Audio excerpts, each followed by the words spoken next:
security berantem sama Grab.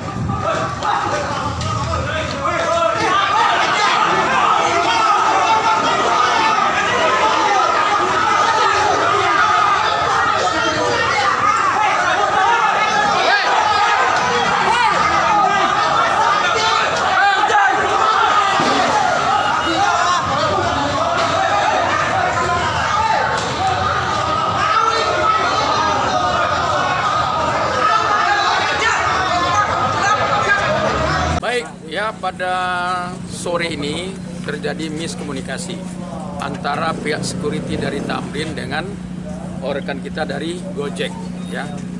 Artinya pihak dari Gojek di sana ngumpul, mungkin ada nasabah yang ingin belanja, tetapi mungkin security melihat ramenya pada rekan-rekan kita dari Gojek tersebut, ya, maka security mengusik atau menyuruh, melarang supaya tidak rame-rame. Tetapi mungkin ada kesinggungan, maka terjadilah selisih paham, ya, antara kurang diterima, ditegur, maka terjadilah berkelahi. Jadi kalau kita lihat persoalan ini kita selesaikan, tadi sempat diselesaikan di pihak manajemen oleh pihak Tamrin.